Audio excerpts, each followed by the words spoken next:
आप देख रहे हैं न्यूज 18 इंडिया। आपके साथ मैं हूं सबीना तामंग देशमुख। आज तक और इंडिया टीवी को पछाड़कर न्यूज 18 इंडिया बना देश का नंबर 1 चैनल। आप देख रहे हैं देश का नंबर 1 न्यूज चैनल। सबसे सटीक और भरोसेमंद खबरों के लिए देश ने एक बार फिर न्यूज 18 इंडिया पर भरोसा जताया। हम पर भरोसा जताने के लिए आप सभी का बहुत बहुत धन्यवाद। तो रूस के राष्ट्रपति व्लादिमीर पुतिन और चीन के राष्ट्रपति शी जिनपिंग के बीच एक ऐसी सीक्रेट डील हुई जिसने पूरी दुनिया को हैरान कर दिया है। ज़ेलेंस्की परेशान है, यूक्रेन के लोग डरे हुए हैं। हुआ यह है कि चीन की सेना रूस पहुंच गई है। रूस की सड़क पर चीन के टैंक दिखे हैं। चीन से एक खुफिया ट्रेन चली और रूस जाकर रुकी। उस ट्रेन में चीन की सेना अपने टैंक और हथियार लेकर सवार थी। ऐसे में बड़ा सवाल यह है कि क्या यूक्रेन युद्ध में चीन की एंट्री होने वाली है।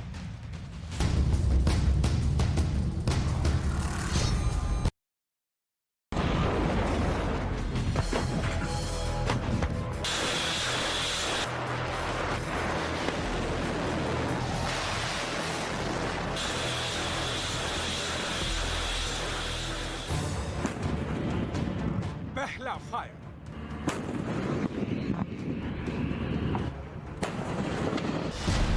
बड़ा सवाल है, क्या चीन की सेना जंग में हिस्सा लेने वाली है? क्या पीएलए यूक्रेन के खिलाफ युद्ध लड़ने वाली है? क्या रूस और चीन की सेना मिलकर जंग लड़ेंगी? अमेरिका के सीक्रेट दस्तावेजों के मुताबिक यूक्रेन में रूस कैसे हमला करेगा, कब करेगा, कितनी ताकत से करेगा, ये सब कुछ चीन को पता था। लेकिन शी जिनपिंग ने एक बार भी रूस को रोकने की कोशिश नहीं की, पुतिन को समझाने का प्रयास तक नहीं किया, जबकि अमेरिका चीन से बार बार युद्ध को टालने के लिए मदद मांग रहा था।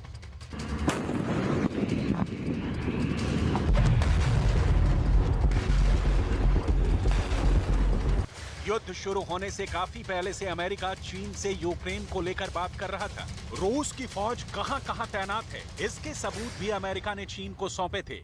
रूस को रोकने की चीन से अपील भी की थी। यही नहीं, युद्ध होने पर रूस पर क्या प्रतिबंध लगाए जाएंगे ये भी बताया था। लेकिन चीन एक ही बात बार बार बोलता रहा, रूस कोई युद्ध नहीं करने वाला है, पुतिन जंग नहीं चाहते। और हुआ इसका सीधा उल्टा।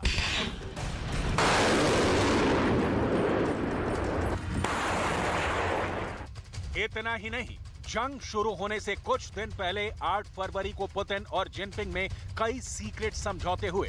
दावा किया गया कि इस डील में अमेरिका के लगाए प्रतिबंधों का सामना कैसे किया जाएगा, इसका पूरा ब्लूप्रिंट तैयार किया गया। ऐसे में एक सवाल बार बार उठता है, आखिर चीन क्यों चाहता है रूस यूक्रेन से युद्ध करे? और अब जब युद्ध छठे महीने में दाखिल होने जा रहा है, उस वक्त चीन की सेना टैंकों के साथ रूस का रुख कर चुकी है। वो भी ऐसे वक्त में जब यूक्रेन की सेना रूस के टैंकों को तबाह कर रही है।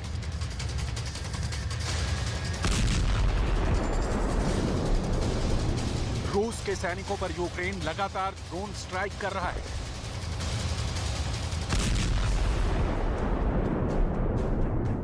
रूस के काफिले पर चुन चुन कर आर्टिलरी से वार कर रहा है।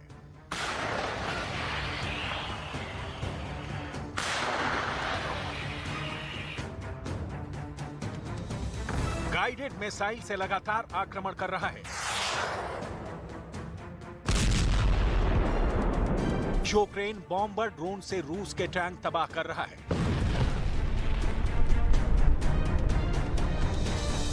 रेड आर्मी पर पिन पॉइंट अटैक हो रहा है।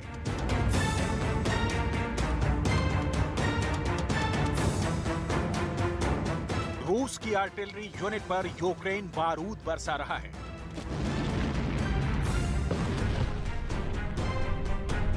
और तो और रूस के जखीरे पर यूक्रेन अटैक कर रहा है।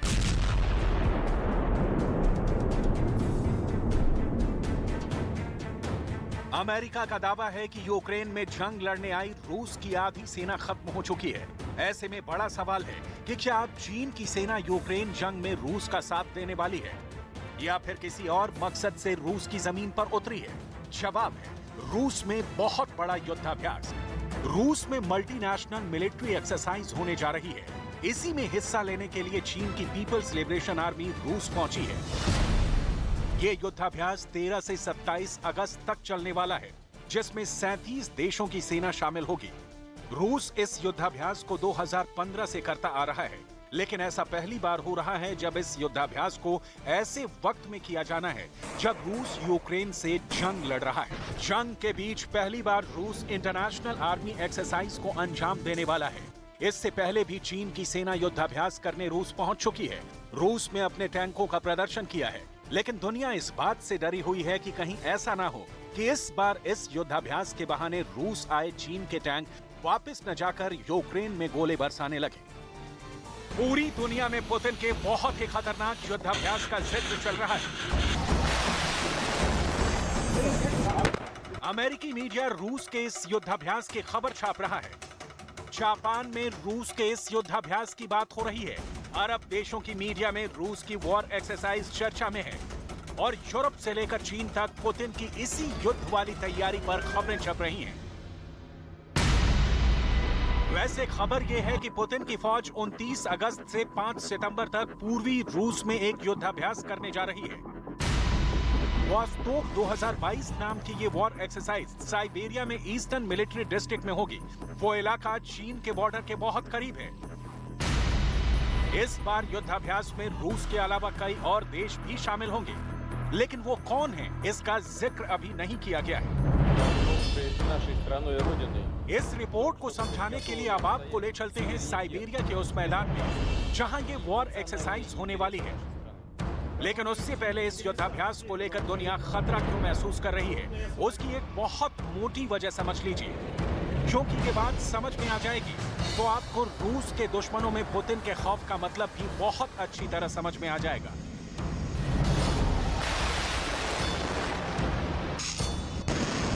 साइबेरिया या कहीं पूर्वी रूस में रूस का जंग वाला सामान इस तरह इकट्ठा हो रहा है जैसा यूक्रेन पर हमला करने से पहले पुतिन ने बेलारूस और यूक्रेन रूस बॉर्डर पर इकट्ठा कर लिया था। तब उस युद्धाभ्यास का नाम था ज़पाड 2021।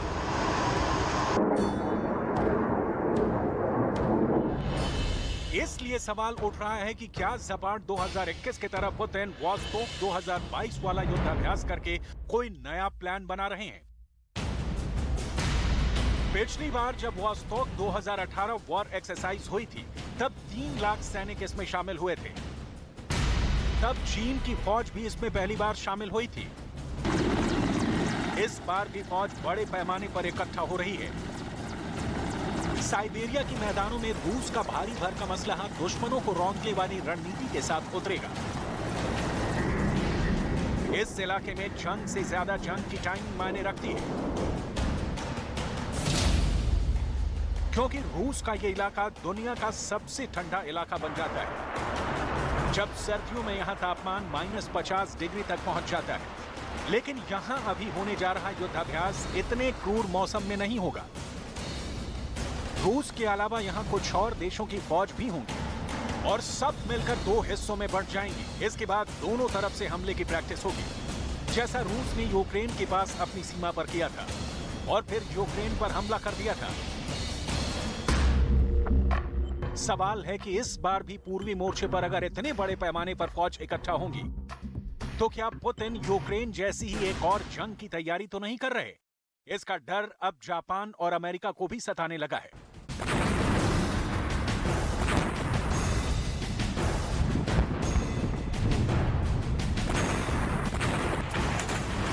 यूक्रेन में चल रहे युद्ध में अमेरिका पहले ही लाचार साबित हुआ है और उसके पास इस वक्त ज़ेलेंस्की की मदद करने के अलावा यूक्रेन में डायरेक्ट दखल देने की हिम्मत तक नहीं है। रूस अब अमेरिका की इसी लाचारी का फायदा उठाना चाहता है और अपने पूर्वी मोर्चे पर फौज इकट्ठा करके वो अमेरिका को भी बताना चाहता है कि रूस जब चाहे जहां चाहे अमेरिका की फौज को निष्क्रिय साबित करने में पीछे नहीं हटेगा। सवाल ये भी है कि साइबेरिया के मैदान में रूस फिर से हजारों की तादाद में फौज इकट्ठा कैसे करेगा जब उसके हजारों सैनिकों की मौत यूक्रेन में हो चुकी होगी। और पश्चिम मीडिया में बार बार ऐसी रिपोर्ट्स आ रही हैं कि रूस किराए के सैनिक तलाश रहा है। वॉस्टोक 2022 का युद्धाभ्यास 2018 वाले वर्जन जितना बड़ा नहीं होगा, जब रूस ने एक जगह पर 3 लाख सैनिक जमा किए थे, लेकिन अगर इसके आधे सैनिकों के साथ भी रूस ने वॉर एक्सरसाइज की, तो इसके मायने हैं कि रूस के पास फौज की कमी नहीं है या फिर यूक्रेन युद्ध को लेकर उस पर ज्यादा दबाव नहीं है।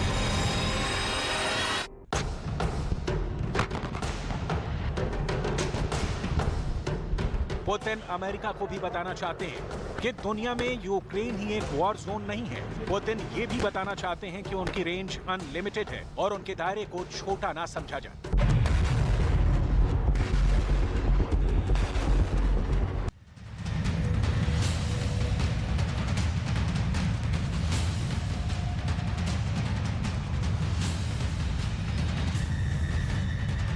यूक्रेन का युद्ध इस वक्त ऐसे निर्णायक मोड़ पर है जहां रूस और यूक्रेन की फौजें खेरसॉन में भिड़ने जा रही हैं। ये इतना बड़ा युद्ध है, सीधे मॉस्को से ऑर्डर आ रहे हैं। ज़ेलेंस्की ने पहले ही यहां पुलों पर हमला करके ऐसा जाल बिछाया जिसकी वजह से रूस के हजारों सैनिक फंस सकते हैं। यही वजह है कि खेरसॉन की लड़ाई यूक्रेन के युद्ध का नतीजा तय कर सकती है। क्यों खेरसॉन यूक्रेन का अल्टीमेटम जो बैटल बनने जा रहा है, ये आपको समझाएगी हमारी स्पेशल रिपोर्ट।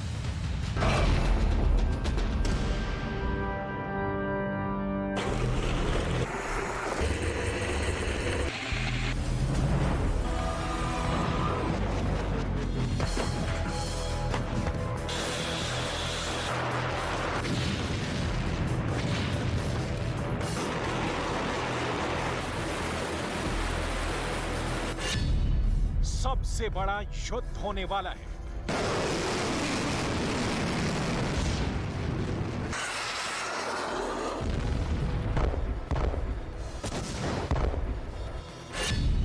कीव और मारियोपोल से भी बड़ी जंग होगी।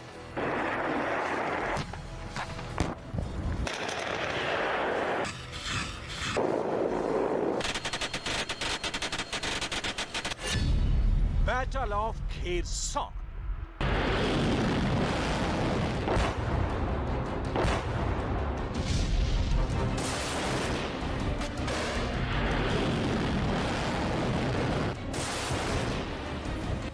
खेरसॉन का युद्ध कितना बड़ा हो गया है, आप इस हेडलाइन से समझ सकते हैं, जो दुनिया के हर बड़े अंतर्राष्ट्रीय अखबार में छप रही है।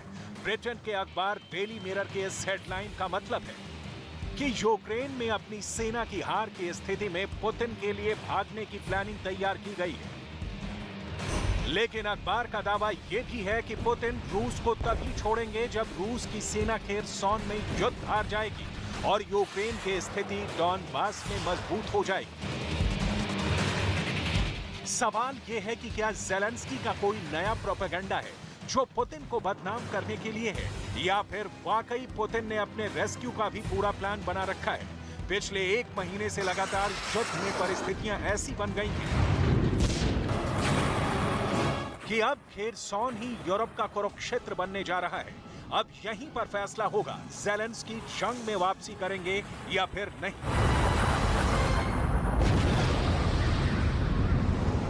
खेरसॉन पर कब्जा बरकरार रखना रूस के लिए इतना जरूरी है कि एक ब्रिटिश कर्नल ने यह खुलासा किया है कि रूस की पकड़ अगर खेरसॉन से ढीली पड़ी तो रूस छोटे परमाणु हमलों का भी उपयोग कर सकता है। एक तरफ रूसी फौजें बेचैन होकर खेरसॉन पर हमले कर रही हैं और दूसरी तरफ यूक्रेन ने रूस को बहुत बड़ा झटका दे दिया है। ये झटका इतना बड़ा है कि रूस के राष्ट्रपति भवन क्रेमलिन तक में हलचल मची हुई है। क्या है ज़ेलेंस्की का ये सुप्रीम अटैक, इस पर भी बात होगी, लेकिन सबसे पहले खेरसॉन का युद्ध आपको विस्तार से समझाएंगे। खेरसॉन इस वक्त डॉनबास में चल रहा सबसे बड़ा युद्ध है। सबसे पहले ये तस्वीरें देखिए कि कैसे अपनी मिसाइलों का इस्तेमाल करके यूक्रेन ने रूस के हथियार गोदाम पर बहुत जबरदस्त हमला किया। हमले के बाद जबरदस्त धमाके की तस्वीरें कैमरे में कैद हुई हैं। यूक्रेन ने यह हमला खेरसॉन के पास मौजूद रूस के हथियार डिपो पर किया। रूस ने अपने मिसाइल लॉन्चर्स का इस्तेमाल करके खेरसॉन के आसपास के इलाकों में तबाही मचा डाली और 8 जबरदस्त गोले खेरसॉन में यूक्रेन के अड्डों पर चला। और इसके पहले भी रूस ने यूक्रेन पर रात दिन मिसाइलों की बारिश की। 60 सेकंड की इन तस्वीरों ने खेरसॉन में भूचाल ला दिया।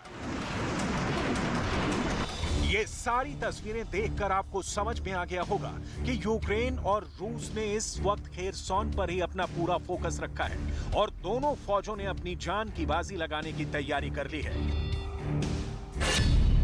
24 फरवरी को जब रूस ने यूक्रेन के खिलाफ युद्ध शुरू किया तो खेरसॉन यूक्रेन का पहला शहर था जो रूस के कब्जे में चला गया।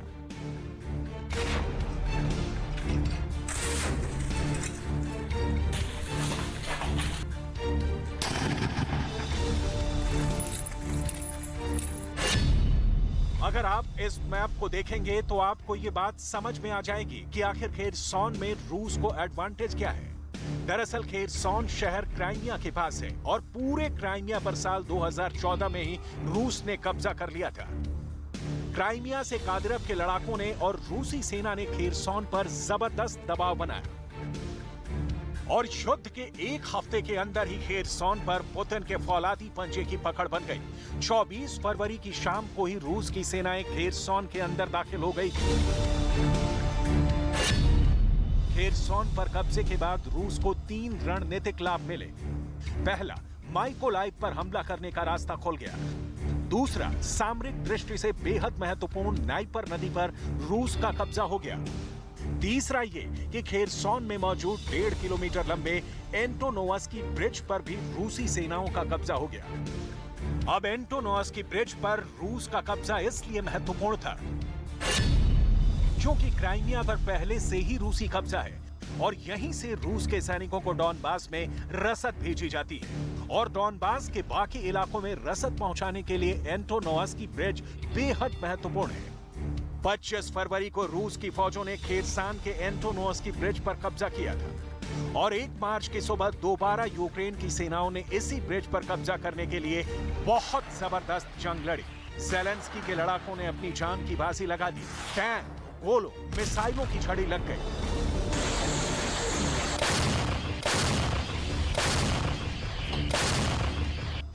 लेकिन रूस की सेना खेरसॉन से डस से मस नहीं हुई। आखिरकार यूक्रेन की फौज ने हिम्मत छोड़ दी। इसके बाद 23 मार्च को यूक्रेन की सेना ने एक बार फिर खेरसॉन पर पलटवार किया, लेकिन कोई फायदा नहीं हुआ। ज़ेलेंस्की की फौज ने खेरसॉन पर 23 अप्रैल को तीसरा हमला किया। इस बार खेरसॉन पर यूक्रेन का हमला इतना जबरदस्त था कि पुतिन को अपने 50 जनरल एक ही शहर में लगाने पड़े। इस घमासान युद्ध में पुतिन को अपने 2 जनरल गंवाने पड़े, यानी 23 अप्रैल के खेरसॉन युद्ध में 2 रूसी जनरलों की मौत हो गई। खेरसॉन को रूस की फौज ने बचा लिया, लेकिन पुतिन को झटका भी लगा क्योंकि उनके 2 बड़े जनरल इस शहर को डिफेंड करने में ही बलिदान हो गए। Наш долг перед нашей страной опасность и национальные интересы нашей страны.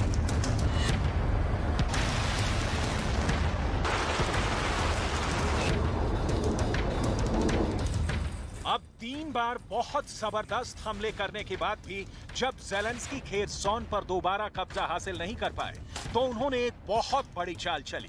ज़ेलेंस्की ने खेरसॉन में मौजूद उसी 1.5 किलोमीटर लंबे एंटोनोवस्की ब्रिज पर हमला कर दिया, जिसका रख रखाव का जिम्मा भी कभी यूक्रेन सरकार के पास था।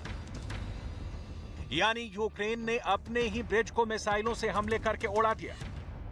खेरसॉन के एंटोनोवस्की ब्रिज यूक्रेन ने इसलिए तबाह कर दिया क्योंकि इसी 1.5 किलोमीटर लंबे ब्रिज से रूसी फौजों को रसद और हथियारों की सप्लाई हो रही थी। ज़ेलेंस्की का प्लान यह है कि इस ब्रिज के तबाह होने के बाद रूस की फौज की रसद कट जाएगी और रूसी सेना फंस जाएगी। जब खेरसॉन के इस ब्रिज को ज़ेलेंस्की ने तबाह करवाया तो वो बहुत दुखी थे और ये दुख इस बात से झलकता है कि उन्होंने अपने एक बयान में कहा कि इस पुल का निर्माण खेरसॉन पर कब्जा करने के बाद यूक्रेन ही करवाएगा। Можна сказати, що для нас День державності – це кожен день. Кожен день ми б'ємося, аби кожен на планеті нарешті зрозумів – ми не колонія, не анклав, не протекторат. не губернія, еялет чи коронний край, не частина чужих імперій, не землі у складі, не союзна республіка, не автономія, не провінція, а вільна, самостійна. युद्ध शास्त्र में इस पॉलिसी को कहते हैं सेल्फ डिस्ट्रक्शन वॉरफेयर। जब युद्ध में दुश्मन की सेना को रोकने का कोई उपाय नहीं हो, तब दुश्मन को रोकने के लिए रेल नेटवर्क, रोड नेटवर्क तबाह कर दिए जाते हैं। हवाई अड्डों को भी तबाह कर दिया जाता है ताकि दुश्मन को ट्रांसपोर्ट नहीं मिल पाए और दुश्मन की रफ्तार धीमी हो जाए। फिर इस समय का उपयोग करके खुद को बचाव करने के लिए तैयार करने में किया जाता है। अब पुतिन के सामने दिक्कत यही आने वाली है कि जब खेरसौन तक वो अपने जवानों को रसद नहीं पहुंचा पाएंगे तो भूखे जवान आखिर कैसे लड़ेंगे। लेकिन खेरसौन में पुतिन के समर्थक कहते हैं कि इस पुल के नष्ट होने से उन्हें कोई फर्क नहीं पड़ता। Перекрыто. Действительно, ночью был нанесен очередной удар как раз вот хаймерсами. Это мы еще раз заявляем, что это не стреляют украинские националисты, американские специалисты. Но это, я повторюсь, истерика, которая сейчас развита в укрсми, о том, что якобы вот исход чуть ли не войны решен на этом мосту. अब यूक्रेन की तरफ से दावा ये किया गया है कि वो सितंबर के महीने तक खेरसौन पर दोबारा कब्जा कर लेगा और इस अभियान में सबसे ज्यादा मदद मिलेगी टैंक और तोपों की, जिसके लिए यूक्रेन की फौज जबरदस्त ट्रेनिंग कर रही है। ये तस्वीर देखिए, यूक्रेन की फौज किस तरह खेरसौन में युद्ध की जबरदस्त तैयारी में लगी है। दरअसल ज़ेलेंस्की ने 10 लाख सैनिक रिजर्व रखे हैं। ये वही सैनिक हैं जिनको युद्ध की भरपूर ट्रेनिंग दी जा रही है। क्योंकि ये हथियार यूरोप के देशों से यूक्रेन को मिले हैं, इसलिए इनको चलाने का तरीका सीखना यूक्रेन के सैनिकों के लिए बेहद जरूरी है। यही वजह है कि यूक्रेन आर्मी के सीनियर ऑफिसर्स अपने एक एक जवान को ट्रेंड करने में लगे हुए हैं। इन सैनिकों को यह भी सिखाया जा रहा है कि पेड़ पौधों का इस्तेमाल करके कैसे ऐसे बंकर बनाए जाएं जो रूस की फौजों को चकमा दे सके। Доброї техніки і озброєння нового. Я думаю, ми будемо йти вперед і вперед. І це не на часі, це ось-ось. Бо на днях, наскільки я знаю, буде новий саміт. दुनिया के लिए चिंता पैदा करने वाली बात यह है कि chemical weapon expert colonel Bretton Gordon ने चेतावनी दी है कि खेरसौन के ब्रिज को क्षतिग्रस्त करके यूक्रेन की फौज ने सामरिक लाभ हासिल कर लिया है। पुतिन को इतना बड़ा झटका लगा है कि वो यूक्रेन में बढ़त लेने के बाद स्थिति पर दोबारा नियंत्रण हासिल करने के लिए कम तीव्रता के परमाणु बमों का इस्तेमाल भी कर सकते हैं। ज़ेलेंस्की को भी हालातों का पता है, इसलिए एक तरफ ज़ेलेंस्की अपनी आर्मी को मोटिवेट कर रहे हैं तो दूसरी तरफ उनकी प्रोपेगेंडा मशीन भी बहुत तेजी से काम कर रही है। इस खबर को देखिए, इस हेडलाइंस का मतलब है कि यूक्रेन में अपनी सेना की हार की स्थिति में पुतिन के लिए भागने की प्लानिंग तैयार की गई है। क्रेमलिन यानी रूस के राष्ट्रपति भवन के अंदर की खबरों को लीक करने का दावा करने वाले एक टेलीग्राम चैनल में कहा गया है कि रूस के राष्ट्रपति व्लादिमीर पुतिन और उनके दोस्त अब ये भी सोच रहे हैं कि अगर यूक्रेन में युद्ध हार गए तो रूस को छोड़कर भागना होगा।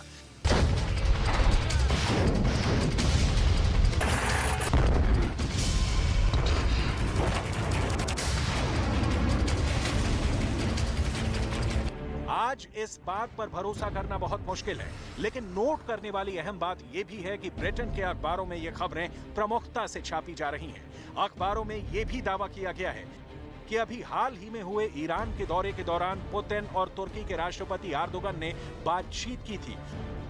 और अखबार का दावा है कि यह भी हो सकता है कि रूस को छोड़ने के लिए भी पुतिन ने एर्दोगन से कोई बात की हो।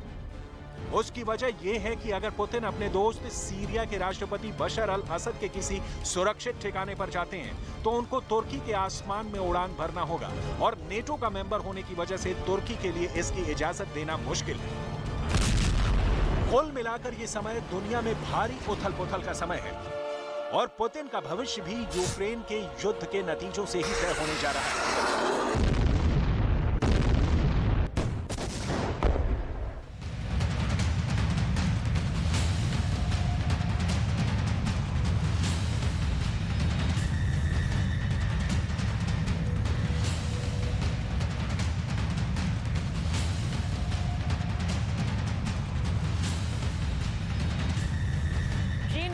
को मुंह तोड़ जवाब देने के लिए। ताइवान के पास एक ऐसा हथियार है जिसका चीन चाहकर भी कुछ नहीं कर सकता। ताइवान का यह हथियार एक पहाड़ की शक्ल में चीन के सामने खड़ा है, जिसको तोड़ पाना चीन के लिए मुश्किल ही नहीं बल्कि नामुमकिन है। ताइवान का यह हथियार क्या है और जंग की सूरत में ताइवान इसका इस्तेमाल चीन के खिलाफ कैसे करेगा, देखिए हमारी इस स्पेशल रिपोर्ट के जरिए।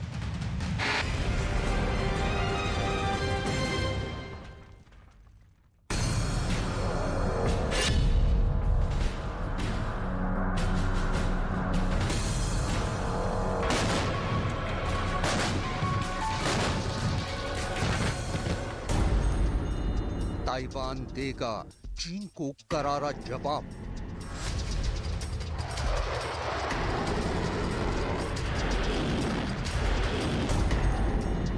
अंडरग्राउंड हैंगर से निकलेगा F-16। बंकर से बरसेंगी मिसाइलें।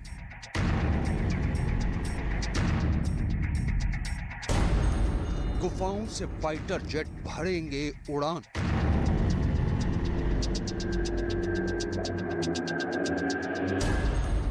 ताइवान का सीक्रेट एयर बेस।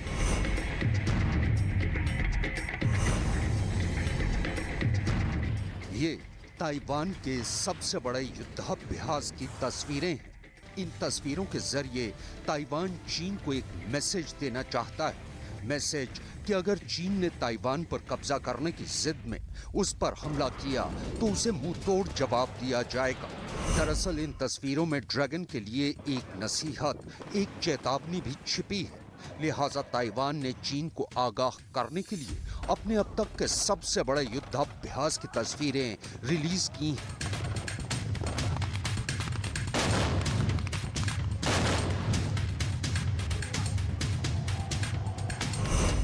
अपने युद्धाभ्यास के साथ साथ ROCAF यानी रिपब्लिक ऑफ चाइना एयरफोर्स ने कुछ और तस्वीरें भी रिलीज की हैं। ये तस्वीरें पहली बार दुनिया के सामने आई हैं।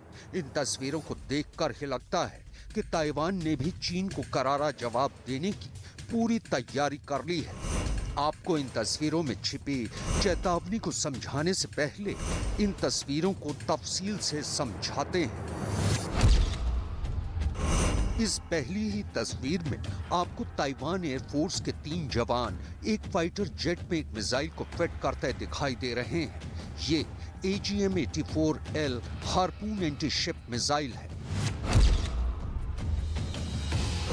अब इस दूसरी तस्वीर को देखिए।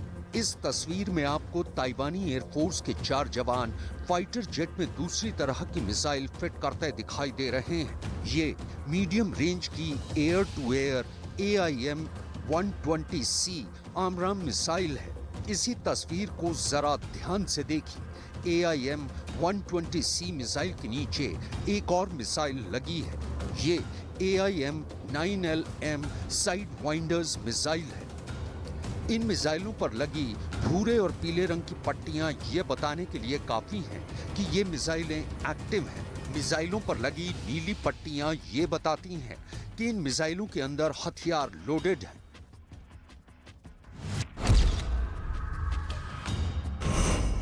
इस तस्वीर में आपको फाइटर जेट में हार्पून एंटी शिप मिसाइल को लगाते ताइवान की वायुसेना के 2 क्रू मेंबर साफ नजर आएंगे। दरअसल ये दोनों हार्पून एंटी शिप मिसाइल को F-16 वाइपर फाइटर जेट में फिट कर रहे हैं।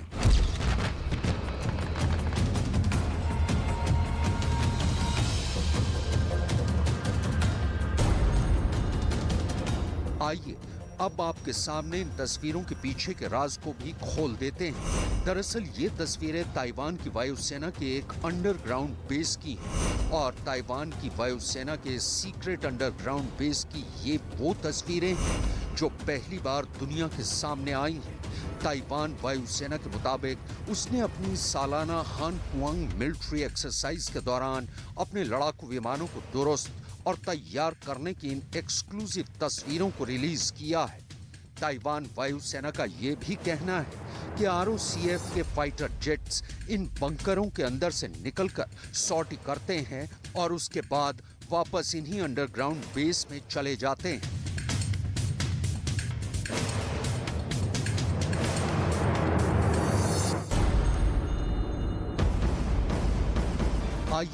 अब आपको ये भी बताते हैं कि आखिर क्यों ताइवान की वायुसेना को अंडरग्राउंड बेस की जरूरत पड़ी।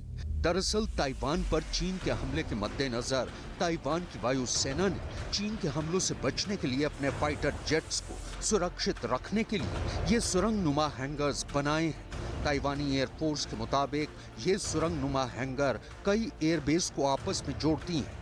इन मजबूत बंकरों के अंदर ताइवान की वायुसेना अपने फाइटर जेट्स को सुरक्षित रखने के साथ साथ यहीं पर अपने फाइटर जेट्स की मरम्मत करती है।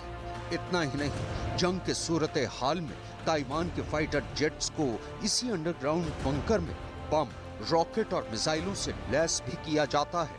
ताइवानी एयरफोर्स के मुताबिक ये तस्वीरें ताइवानी एयरफोर्स के 5वें टैक्टिकल कंपोजिट विंग की हैं, जिनमें उसके crew members F-16 fighter jet पर मिसाइलों को लोड करते दिखाई दे रहे हैं।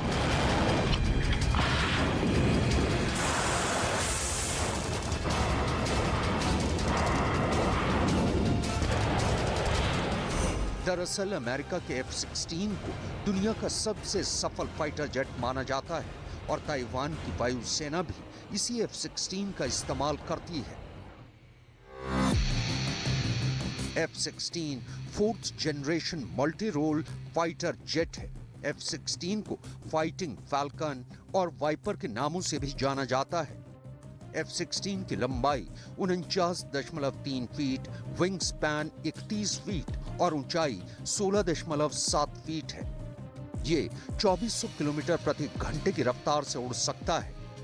F-16 की कॉम्बैट रेंज 546 किलोमीटर है।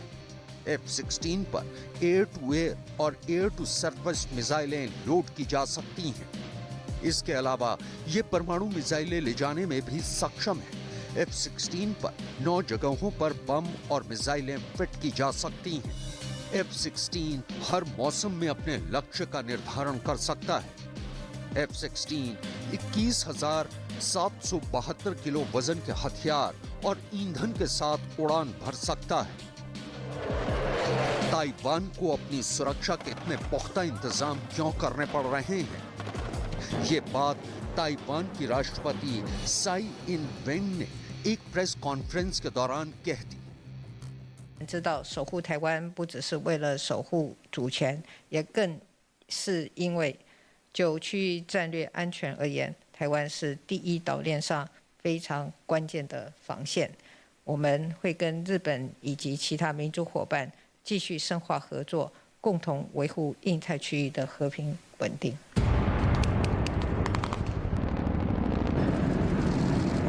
ताइवान की एयरफोर्स ने इन तस्वीरों को एक खास मकसद के तहत अपने फेसबुक अकाउंट पर पोस्ट किया है। दरअसल वो पूरी दुनिया समेत चीन को ये बताना चाहता है कि वो जंग के लिए तैयार है। हालांकि ताइवान वायुसेना ने अपनी इस अंडरग्राउंड बेस की लोकेशन सीक्रेट रखी है, यानी उसने अपने इस बेस की जानकारी को फेसबुक पर साझा नहीं किया है। लेकिन ताइवान के रक्षा विशेषज्ञ राय चू के मुताबिक ये तस्वीरें ताइवान के हुआलिन प्रांत के चियाशान एयरफोर्स बेस के पास के एक पहाड़ के नीचे बने ताइवानी वायुसेना के अंडरग्राउंड बेस की हैं। ये अंडरग्राउंड हैंगर इसी पहाड़ के नीचे बनाए गए हैं। ताइवानी सेना अपनी सीक्रेट बरकरार रखने के लिए जानी जाती है। उसने अपने हथियार फाइटर जेट्स किस लोकेशन पर छिपा कर रखे हैं, इसका पता किसी को भी नहीं है। ऐसा पहली बार हुआ है कि ताइवानी वायुसेना ने अपनी किसी सीक्रेट लोकेशन की तस्वीरें जारी की हैं। रक्षा विशेषज्ञ रायचू के मुताबिक ताइवान ये ऐलान करना चाहता है कि वो जंग की सूरत में चीन के हमले का करारा जवाब देने की मुकम्मल तैयारी कर चुका है। ताइवान के रक्षा विशेषज्ञ रायचू के मुताबिक चियाशान के अंडरग्राउंड एयरबेस को 1984 में बनाना शुरू किया गया था और इसे बनाने में $1 बिलियन यानी करीब 80 अरब रुपए की लागत आई। चियाशान अंडरग्राउंड एयरबेस को बनाने में 8 साल का वक्त लगा था। चियाशान एयर बेस चीन के हमले के दौरान ताइवानी वायुसेना के फाइटर जेट्स को सुरक्षित रखने के मकसद से बनाया गया था। रक्षा विशेषज्ञ रायचू के मुताबिक चियाशान अंडरग्राउंड एयर बेस को हुआलिन प्रांत के ग्रेनाइट के पहाड़ों को खोदकर बनाया गया। अंडरग्राउंड एयर बेस के दरवाजे स्टील के बने हैं। चियाशान एयर बेस में 5 हॉरिजॉन्टल और 5 वर्टिकल सुरंगें बनी हैं। ये सुरंगें 3 मंजिल ऊंची हैं। ताइवान की वायुसेना के मुताबिक चियाशान अंडरग्राउंड एयर बेस में 200 फाइटर जेट रखे जा सकते हैं। चियाशान अंडरग्राउंड एयर बेस में कई महीनों तक रहने के लिए पावर जनरेटर, मेडिकल सुविधाओं और भोजन का इंतजाम किया गया है। ताइवान के रक्षा मंत्री के मुताबिक साल 2025 तक ताइवान पर हमला करने के लिए चीन पूरी तरह से तैयार होगा। लिहाजा ताइवान की सुरक्षा के मद्देनजर ताइवान को भी अपनी सुरक्षा के पुख्ता इंतजाम करने होंगे और वो फिलहाल चीन को करारा जवाब देने की तैयारियों में ही जुटा हुआ है। चीन ताइवान पर हर तरह से दबाव डालने की कोशिश करके देख चुका है, लेकिन चीन खुद भी इस हकीकत से वाबस्ता है कि अगर वो ताइवान पर हमला करता है तो अमेरिका ताइवान की मदद के लिए आएगा और ऐसे में ये जंग चीन और ताइवान नहीं बल्कि चीन और अमेरिका में शुरू हो जाएगी। और अमेरिका से भिड़ने का अंजाम क्या हो सकता है, चीन इस हकीकत से भी अच्छी तरह से वाकिफ है।